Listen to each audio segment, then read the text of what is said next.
안녕하세요. 삶의 지혜와 깊은 울림을 나누는 시간입니다. 오늘 우리가 함께 나눌 이야기가 여러분의 마음에 작은 등불이 되고 지친 영혼의 따스한 위로가 되기를 소망합니다. 만약 오늘의 이야기가 당신의 마음에 와닿는다면 이 영상을 다른 이들과 공유해 주십시오. 그것은 어둠 속에 있는 누군가에게 작은 빛을 나누는 것과 같습니다. 여러분의 좋아요와 구독은 저희가 이 귀한 사역을 계속 이어나갈 수 있는 큰 힘이 됩니다. 주님의 이름으로 여러분을 축복합니다. 저는 제게 주어진 이 소중한 순간들을 결코 헛되이 사용하지 않을 것입니다. 대신 제 안의 두려움, 야망, 그리고 실망과 같은 감정들과 충돌할지라도 하나님의 위대하심을 선포할 것입니다. 이 모든 것을 하나님의 주권 앞에 내려놓고 그분의 위대하심을 선포할 것입니다. 제 머리 위를 덮은 구름이 짙으면 짙을수록 저의 찬양의 선포는 더욱 힘차게 울려 퍼질 것입니다. 오늘 저는 이사야 60장의 말씀을 여러분과 함께 나누고자 합니다. 이 말씀은 제게 여러 번 가르침을 주었던 아주 친숙한 구절이지만 오늘 다시 이 말씀을 꺼내든 데에는 특별한 이유가 있습니다. 바로 어젯밤 저는 아주 기이하고도 특별한 밤을 보냈기 때문입니다. 한밤중에 주님과 깊은 교제를 나누는 시간을 가졌습니다. 새벽 1시쯤이었을까요? 제 머릿속을 하나의 문장이 계속 맴돌기 시작했습니다. 그리고는 마치 수백 개의 성경 구절이 폭풍처럼 제 마음을 휩쓸고 지나갔습니다. 한밤중에 저 혼자 감당하기에는 벅찬 강렬한 영적 경험이었습니다. 하지만 저는 그 순간이 하나님께서 제게 허락하신 거룩한 순간이었음을 믿습니다. 수많은 성경 구절과 개념, 생각들이 제 마음을 스쳐 지나갔고 주님께서 제 마음에 무언가 깊이 새기고 계심을 느낄 수 있었습니다. 다행히도 그 강렬한 시간은 1시간 정도 후에 멈추었고 저는 다시 잠들 수 있었습니다. 제 귓가에 그리고 제 마음속에 맴돌았던 그 문장은 이것이었습니다. 조금 이상하게 들릴 수도 있습니다. 성문 없는 성곽도시는 온전히 안전하지 않다. 다시 한번 들어보십시오. 성문 없는 성곽도시는 온전히 안전하지 않다. 이사야 60장은 제 인생에 있어 기념비적인 성경 구절입니다. 제 인생에서 주님을 가장 깊이 만났던 두 번의 중요한 경험 중 하나가 바로 이 말씀과 관련이 있습니다. 1979년 5월의 어느 목요일 오후, 저는 이 말씀을 통해 제 삶의 방식과 생각이 완전히 바뀌는 경험을 했습니다. 주님께서 이 장을 통해 당신의 마음을 제게 보여주셨고 그 경험은 저를 완전히 무너뜨리고 새롭게 했습니다. 이사야 60장 1절은 이렇게 시작합니다. 일어나라 빛을 발하라 이는 내 빛이 이르렀고 여호와의 영광이 내 위에 임하였음이니라. 이 말씀은 지금 이 시대를 살아가는 우리, 바로 교회를 위한 메시지임을 알려줍니다. 일어나라, 책임을 지라, 그리고 빛을 발하라. 왜냐하면 우리의 빛이신 예수 그리스도께서 이미 이 땅에 오셨기 때문입니다. 요한복음 1장은 예수님을 세상에 와서 각 사람에게 비추는 빛이라고 증언합니다. 예수님 외에 다른 빛은 오지 않을 것입니다. 그분이 바로 그 빛이십니다. 그렇기에 그분의 오심은 자동적으로 우리에게 이 말씀에 순종해야 할 책임을 부여합니다. 일어나 빛을 발하는 것, 그것이 우리의 사명입니다. 2절은 계속해서 말합니다. 보라, 어둠이 땅을 덮을 것이며 캄캄함이 만민을 가리려니와 오직 여호와께서 내 위에 임하실 것이며 그의 영광이 내 위에 나타나리니. 이것은 놀라운 약속입니다. 고난의 시기가 깊어질수록 하나님의 은혜는 그 고난을 능가하며 더욱 밝게 빛난다는 것입니다. 죄가 넘쳐나는 곳에 은혜가 더욱 넘치는 것처럼 말입니다. 가장 절망적인 순간에 주님께서 나타나셔서 모든 상황을 역전시키시고 친히 영광을 받으시는 것을 우리는 알고 있습니다. 빛과 어둠이 공존하는 것이 아니라 어둠이 빛 앞에서 완전히 패배하는 것입니다. 그리고 3절은 제가 특별히 사랑하는 구절입니다. 나라들은 내 빛으로, 왕들은 비치는 내 광명으로 나아오리라. 이 구절이 제 마음을 깊이 울리는 이유는 역사상 이런 일이 실제로 일어났던 때가 단 한 번 있었기 때문입니다. 바로 솔로몬 왕의 통치 시절입니다. 그의 지혜, 하나님이 주신 신적인 지혜에 대한 명성은 온 세상에 퍼져나갔습니다. 사람들은 어떤 대가를 치르더라도 기꺼이 자신의 나라를 떠나 솔로몬의 발치에 앉아 그 지혜의 말씀을 듣기를 원했습니다. 이제 이 말씀은 한 개인이 아닌 바로 하나님의 백성, 즉 교회를 향하고 있습니다. 세상의 나라들이 인생의 혼란과 어려움에 대한 하나님의 해답을 얻기 위해 교회로 나아오게 될 것이라는 예언입니다. 그들은 한 명의 위대한 지도자가 아니라 하나님의 지혜로 행하는 하나님의 백성 공동체에게로 나아올 것입니다. 이 비전은 제 가슴을 뛰게 합니다. 하지만 1979년 그 목요일 오후에 저를 완전히 무너뜨렸던 구절은 18절의 마지막 부분이었습니다. 내가 내 성벽을 구원이라, 내 성문을 찬송이라 부를 것이라. 여러분의 성벽은 구원이라 불리고 여러분의 성문은 찬양이라 불릴 것입니다. 구원은 하나님께서 하시는 일입니다. 찬양은 우리가 하는 일입니다. 하나님은 우리를 구원하십니다. 우리는 스스로를 구원할 수 없습니다. 하지만 그 구원에 대한 우리의 응답은 바로 찬양입니다. 이 비유적인 성벽과 성문에는 하나님과 우리 사이의 아름다운 협력이 담겨 있습니다. 하나님께서 구원의 성벽을 세우시면 우리는 찬양의 성문을 열어야 합니다. 흥미롭게도 이사야 62장으로 넘어가면 이 구원의 성벽이 타오르는 햇불 같을 것이라고 묘사됩니다. 저는 성경의 이러한 묘사들을 사랑합니다. 그것은 제게 깊은 도전을 주기 때문입니다. 이제 구원의 성벽은 불의 성벽이 되었습니다. 스가랴서에서 주님께서 내가 불로 둘러싼 성곽이 되어 주리라고 약속하신 말씀이 떠오릅니다. 우리를 둘러싼 불의 성벽, 그것이 바로 하나님의 구원입니다. 참으로 아름다운 그림입니다. 하지만 여전히 우리에게는 개인적인 책임과 사명이 남아 있습니다. 바로 찬양의 성문을 세우는 것입니다. 요한계시록 21장으로 가보면 이 그림은 더욱 신비롭고 깊어집니다. 21절은 새 예루살렘의 12문이 12진주로 되어 있으며 각 문이 하나의 진주로 만들어졌다고 말합니다. 거리는 투명한 유리 같은 순금으로 되어 있습니다. 불타는 성벽과 거대한 진주로 만들어진 문, 그리고 투명한 황금 길이라니 참으로 기이한 도시입니다.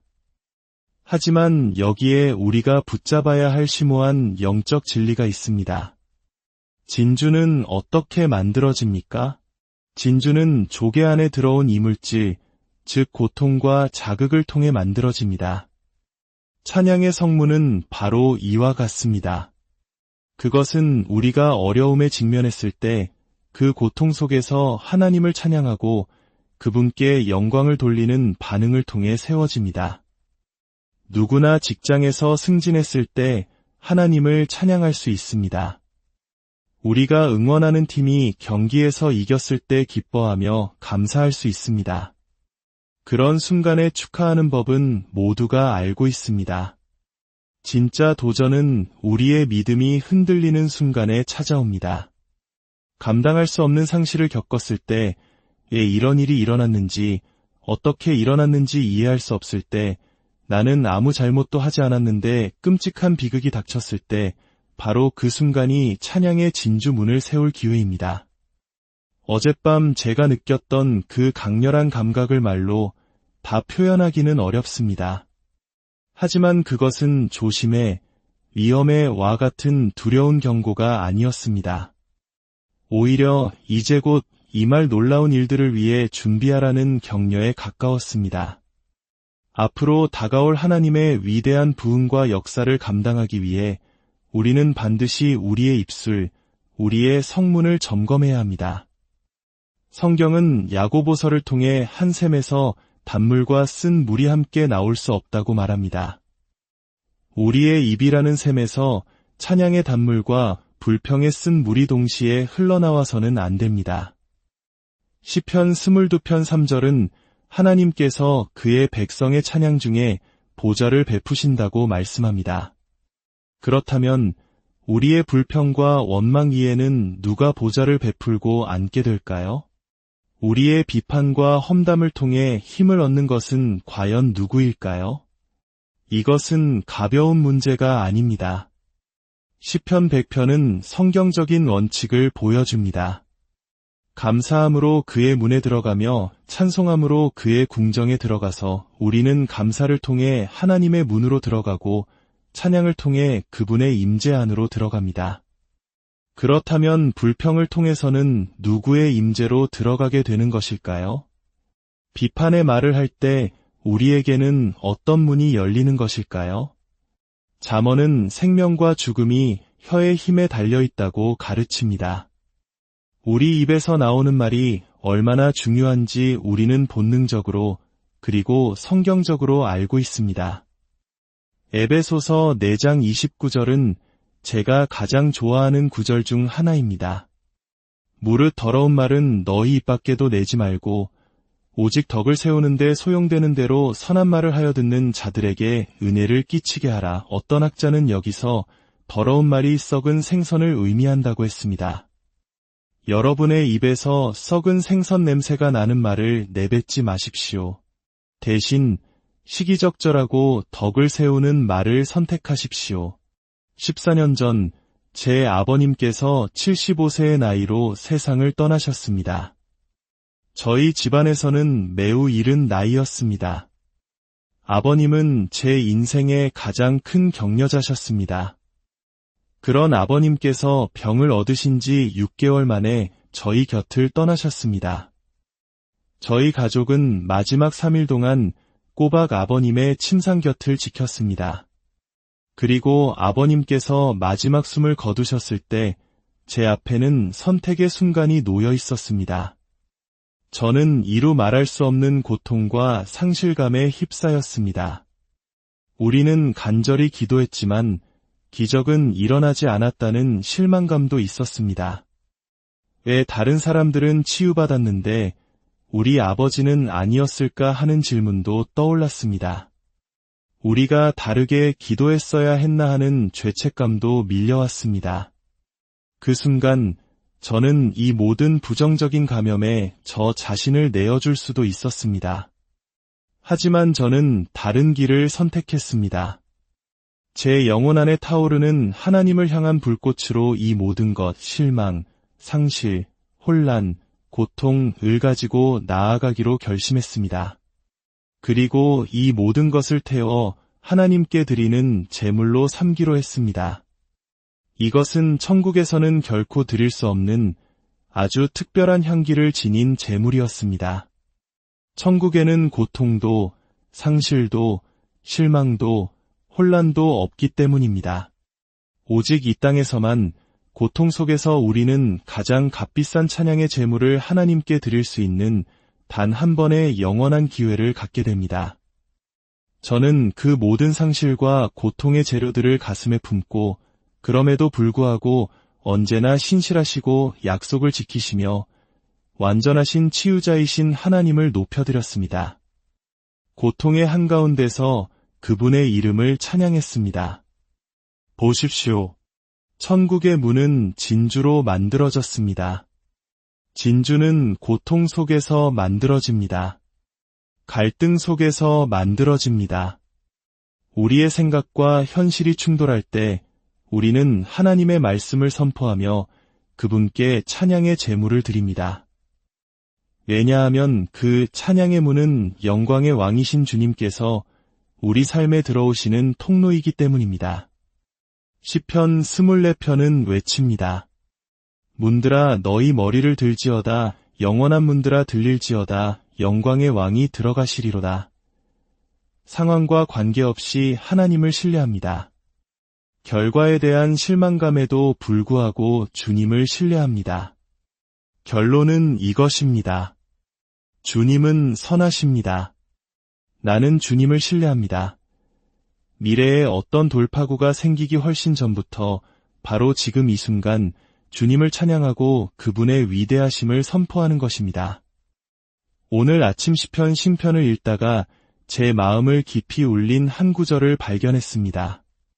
환난 날에 나를 신뢰함으로 나를 영화롭게 하라. 우리는 노래로, 춤으로, 외침으로 하나님을 영화롭게 하는 것을 사랑합니다.